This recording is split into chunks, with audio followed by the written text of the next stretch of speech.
One man who knows all about it is John Watson. Yes, Matt, Monza, well, as I said all weekend, one of my favourite circuits, but really it's the excitement of the place, the passion, the tifosi here, the people that come to support Ferrari. It just makes it so emotional. You can almost cut the emotion with a knife and take it home with you in your suitcase. But Monza is one of the fastest circuits on the calendar. But of course we've got 3 slow chicanes. The first chicane after the start-finish line has got new curbing, and that's a very sharply serrated edge to the curbing, and we're seeing most of the drivers staying off it. Occasionally Berger and 1 or 2 others are trying to use it, but I don't think it's going to be any help to them.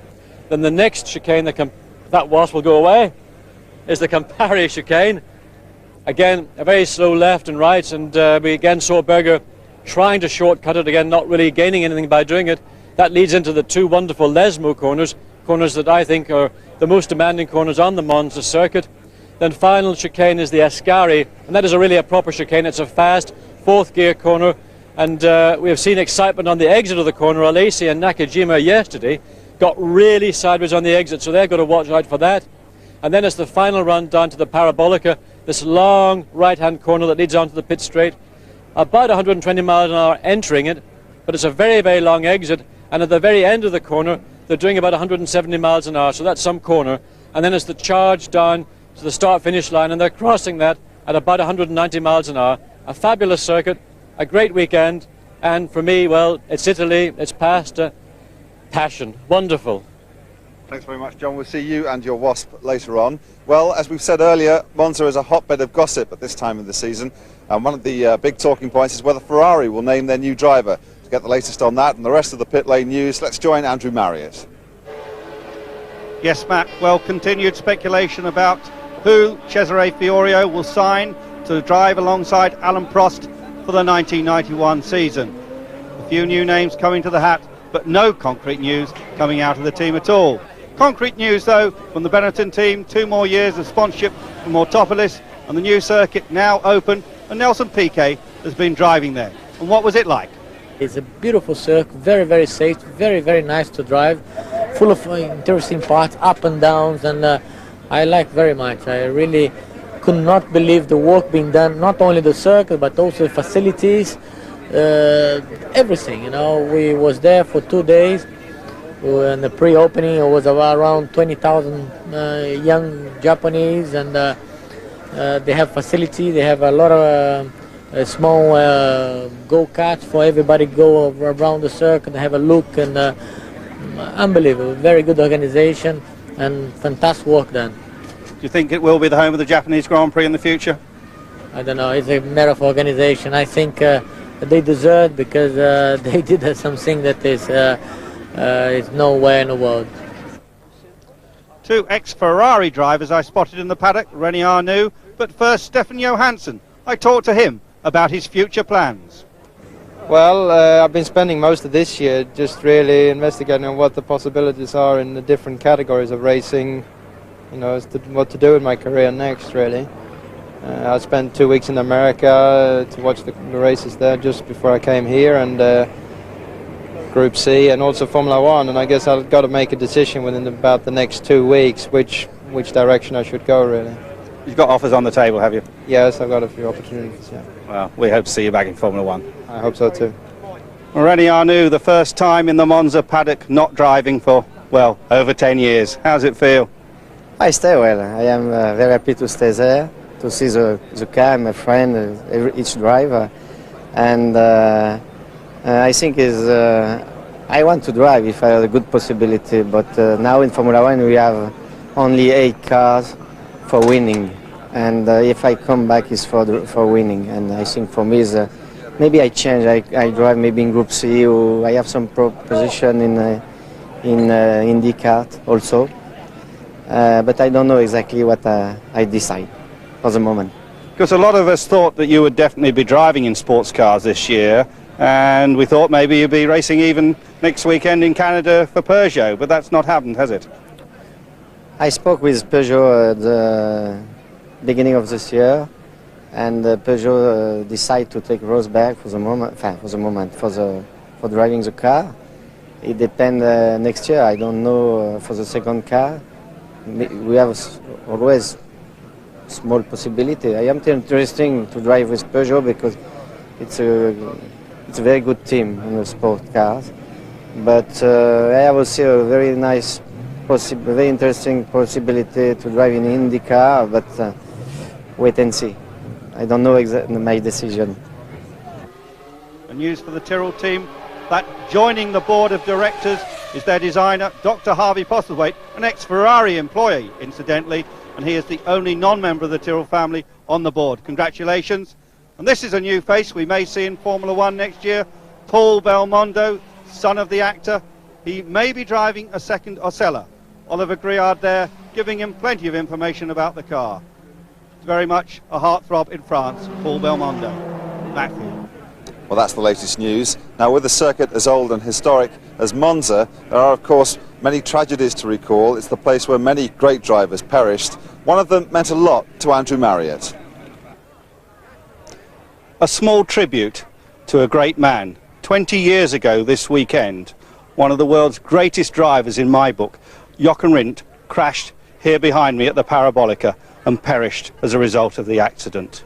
He'd amassed so many points in that year's World Championship that he became the first and only posthumous world champion. Who better to pay a tribute to him than Jackie Stewart? A great friend and a great racing driver. We lived a few hundred metres apart. We grew up together in motor racing from Formula 3 to Formula 2, and particularly in Formula 2. My children and his children, our least child, Natasha, grew up all at the same age at the same time. We stayed close as a family, but clearly without Jochen. One of my best races ever was against Jochen Rindt at the British Grand Prix in 1969, probably one of the great classics of modern Grand Prix history in a way, a great battle that we had together. He was clean, he was well mannered in a racetrack, he was a gentleman. He was a fantastic Austrian. He brought the country more fame and recognition than they had ever had in their history. And of course Niki Lauda was to follow on. Jochen just was a very nice man, great fun lover, great skier, a great friend. So that day 20 years ago will live forever in my mind. And of course, as I say, I'm still very friendly with Nina and with Natasha. So this weekend has a very special meaning for me. And Heinz, Jochen really was the foundation of Austria as a major motorsporting nation. Sure, he was a pioneer because he knew the sport was dominated by Great Britain. All the drivers, all the teams except Ferrari were British, and he thought, I get into this and I beat them and I can be better than anybody else, no respect, and he just did it. And suddenly it all happened at once in Austria. 2 racetracks, Österreich-Ring and Salzburg-Ring, motor racing magazines, television started to do Grand Prix races, Jochen was there. It was so exotic and it was so exciting, and it was really a big period of a pioneer, which Jochen really was. And without him, I am sure Niki and Gerhard would have had it that much more difficult than they have. Jochen Rindt, truly one of the greats of motor racing. Welcome back to Monza, halfway through this final qualifying session for the Italian Grand Prix. Several cars out there at the moment, but nobody appearing to be on a quick one. Well, we've got Nigel Mansell and Nelson Piquet. They've just gone out. They're having their first exploratory laps. They know the situation. Senna's just gone out and come straight back in again. Berger's improved by 2/10. Prost by a minute amount. So Nigel Mansell really is looking to get into the 22s to get onto the front row of the grid to join Ayrton Senna, preferably to take Ayrton Senna's pole position. One little bit of shuffling amongst the top 10. Sandro Nannini has improved to 1:24.583, and that puts him just ahead of his teammate Nelson Piquet. Current situation, Senna and Berger, Mansell and Prost, Boots and Alesi, Patrese, Nannini, Piquet and Warwick. Warwick hasn't been out yet, in fact, John. Donnelly has, and Donnelly has improved, but he remains in 11th spot. Indeed, he was 12th yesterday, so he's just vaulted ahead of Eric Bernard. The thing I find amazing is the man who is really the current driver in most people's minds, John Alesi, is in sixth spot with his Tyrrell Ford. And remember that this Ford engine, this V8 Cosworth-based engine, has got only about 620 horsepower. Yet Alesi is doing absolute miracles with it, and he's been out already today. He almost equaled the time he did yesterday, 1:24.159. He's literally, well, you couldn't even tell the difference in time, it's so close. So Alesi really trying to get into the 23s. He believes it's possible. Certainly the team feel it's possible. I feel it's possible. He really ought to have done it yesterday, but on the lap that it looked like it was going to happen, he just ran that little bit too wide coming out of a chicane and ended up running over the curb. But here Nigel Mansell completing his first flying lap. Can he improve? Can he get onto the front row? Well, not with this time. He's not going to. 1:23.719 isn't going to do anything to improve Nigel. That's 0.6 of a second slower than he did yesterday. So he may have to go back into the pits like Alan Prost and rethink what setup am I going to use. I've used one set of qualifying tyres. I've only got one set left. That's a little bit of a problem now for both Ferrari drivers, because neither has improved on yesterday's time. They've got one set of qualifying tyres left, and it's a bit of a gamble as to what they're going to do. A huge crowd here at Monza assembled, hoping to see that Ferrari victory. Ayrton Senna watches and waits. He's just done one exploratory lap, come back in, new engine fitted to his car. It seems there are some problems there. Well, I think with any new engine, you want to go out and you want to set it up properly. You don't want to go out and commit yourself to a qualifying lap and then find that just the very fine detail on the car is not quite right. But the guy there polishing Senna's helmet isn't actually just any member of the McLaren team. He is. There's Michele Alboreto in the gravel trap. That's the third chicane. He's slipped off, probably under braking, coming in a little bit too quickly. Maybe we'll get a chance to see that. Alboreto stalled the engine, I would suspect. Yes, and who's that one of the Lamborghinis? Can't quite tell whether that's Bernard or Suzuki. At Suzuki, you can see the red marks on the back of the wing. Aguri Suzuki's had a couple of trips across the gravel trap. He did it yesterday. He's got well and truly, beached, I think, the best expression. He's going to get out of the car. They'll put a tow rope onto that car. I would suspect, looking at it, that's the first chicane. Well, Michele's got the engine going again. Brave Marshall's pushing that car out of the way.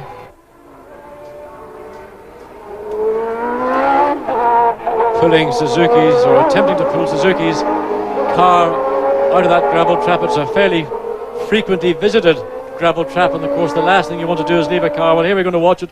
Lost it under braking, very simply. Too much braking in the rear, a little bit of low-level flying. Well, that was a fairly exciting little trip for Suzuki. I think he's quite lucky the car didn't take a bite when it came down into that gravel trap and turn over. I suspect there's a fair bit of damage to the underbody of the car as well. The carbon fibre underbody then is attached directly to the chassis, so that car will be taken back to the pits at the end of practice and stripped down, and goodness knows what they're going to find, what damage will be done to the car. Prost here. Now he's coming up to the penultimate corner before the start-finish line. Again, going slowly, but he'll be picking up speed now. Listen to that Ferrari V12 engine scream up to nearly 14,000 RPM. Those 12 little pistons going up and down like a fiddler's elbow. What you were really saying, John, is that the tyres have a life of perhaps 2.5 miles and not 3. Indeed, the tyre probably, a qualifying tyre around Monza, probably is lost its optimum performance at the point where the cars are coming out of that third chicane. So what the driver does between there and the start-finish line is crucial. And of course, you get that long parabolica corner, and there you need grip, because it's the acceleration you pick up through that corner that really will determine your terminal speed going across that start-finish line. So conservation of the tyres, even on these explosive qualifying laps, really is important. And it is drivers like Prost and Senna. These guys are very intelligent race drivers. They're not morons. These are bright guys. They're not at the front all the time just because they happen to be there. They ensure they're there all the time. They're the best in the world. Absolutely. Alex Caffey now going through the chicane. He's got Prost behind him. Let's hope he can get out of the way as he did for Patrese earlier in the session. Yes, he has. No problem for Prost. Prost, a very big fan of Alex Caffey, of course. There was some talk that he was trying to get him into the Ferrari team. Caffey denies that emphatically as Prost continues on his way. The yellow flashes on the wings of the Ferrari, making it easy for us to recognise that car. And Prost, absolutely adamant that he wants to be in the front row of the grid here for the Italian Grand Prix. Well, he's in the 22s finally. 22.9, he goes on to the front row of the grid, and a Ferrari is back on the front row of the grid. Alan Prost, a great performance.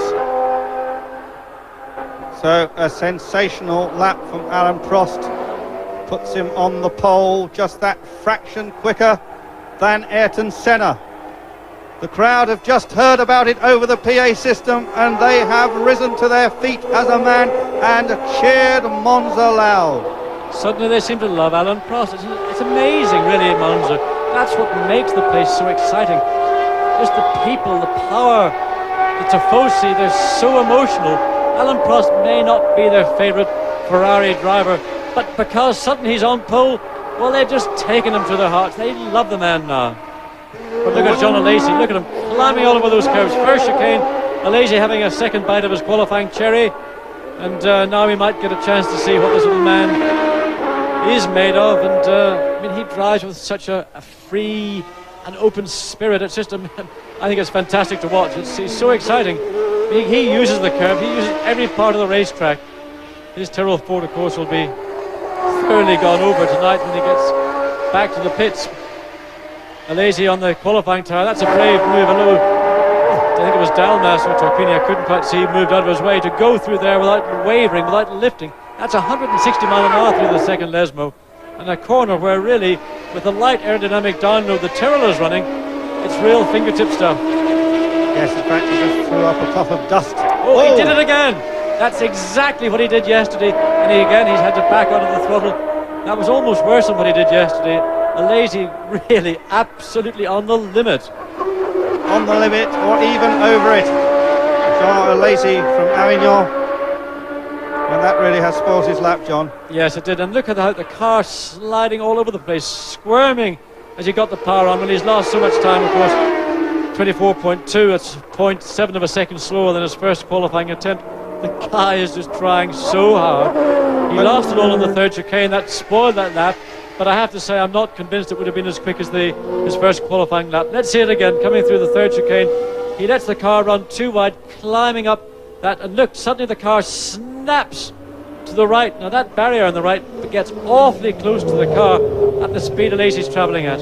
Seemed to snap it round as it came off that high curbing. Yes, it's where the car drops down off the curbing, it gets a nasty kick, and that kick is to the right when you don't want it. You want to go at least straight, if not that, go left, but that's twice Alesi's done it in both sessions, Friday and Saturday afternoon.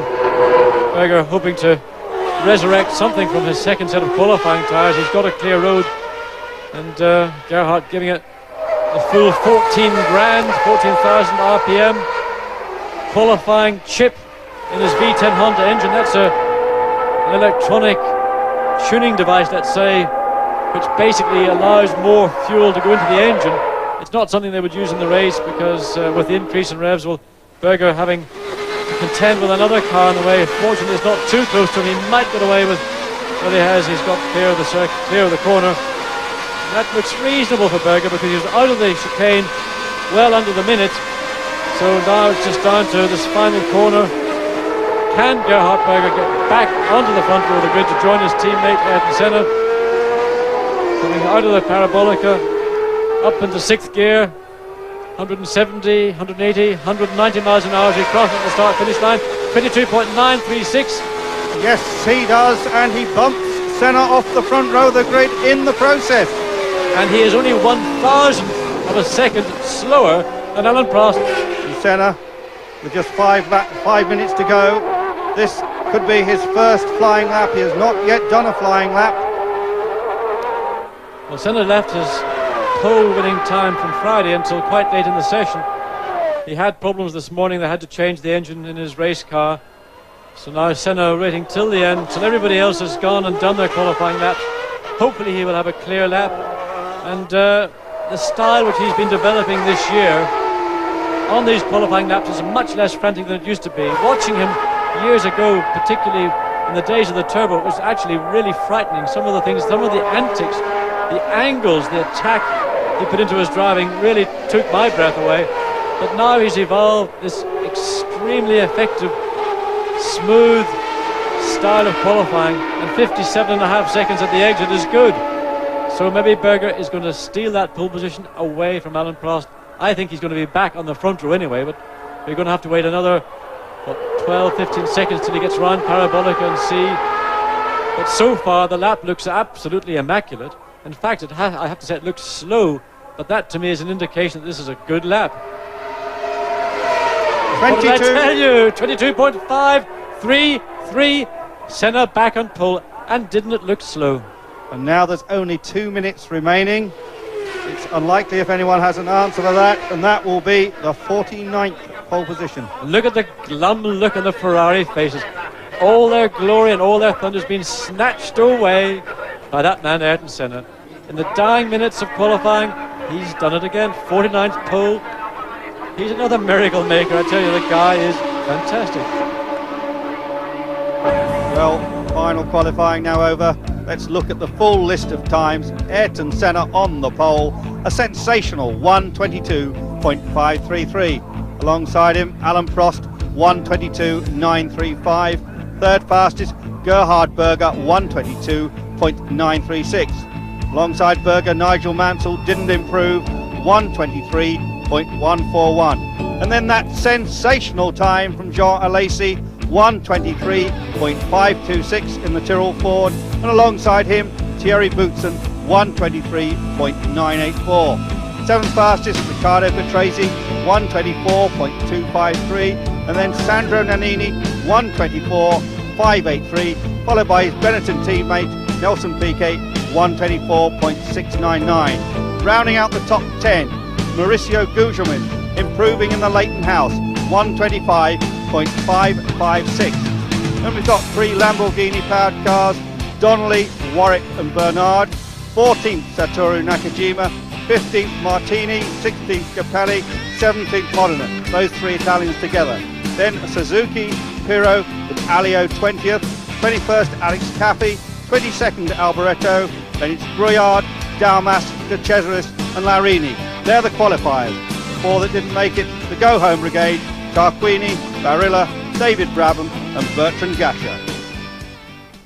So Senna's 49th pole position achieved in the closing minutes of qualifying.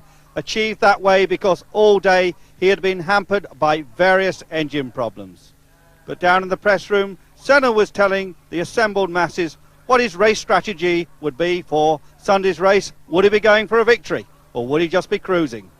No. I think when you are racing a championship like this and when you are so committed to victory, you have to go for victory at this stage of the championship. You're not going for points anymore, and I'm committed to it, so I'm gonna give everything I have tomorrow to get the car right in the morning. That's gonna determine the race result. What I get done in the morning is gonna determine the afternoon result. I am 100% sure of that. So I'll try my very best to get the car right in the morning, and if we manage to do in the afternoon, it's a question of getting the start right, question of